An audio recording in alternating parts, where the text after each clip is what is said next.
A new breed of aircraft has arrived. Designed and built solely for competition in the Red Bull Air Race, the MXS aims to set new standards.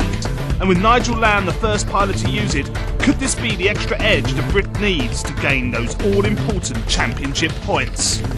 It's a great looking machine. Clean, great lines, but slightly aggressive. It handles incredibly well. It's quicker than my MX2, and of course the question is it going to be quick enough to beat the best edges? This decision to get the single-seat MXS was taken nearly 18 months ago. But of course it was an aeroplane that didn't exist, so we had to wait for the prototype to be built, which was nearly a year ago, fly the prototype, order an aeroplane, and then it's been modified for racing.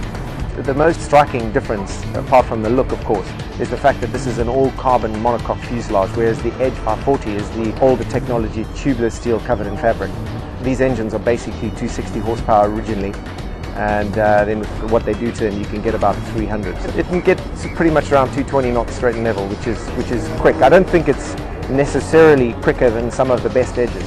You know, I just like the handling and the fact that it's a state-of-the-art machine. That's what I like about it.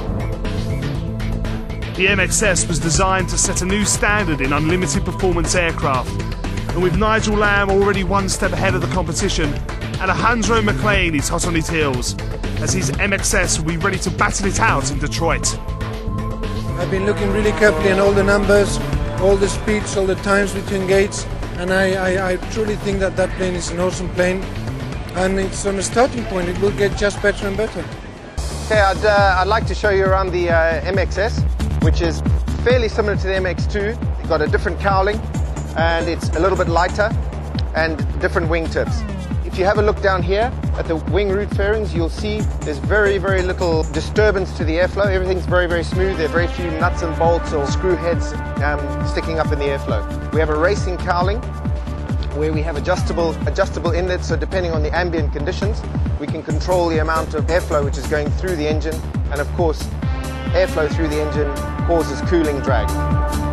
This aircraft, as the MX2, is unlike the Extra 300 racing aircraft in that it has a symmetrical wing.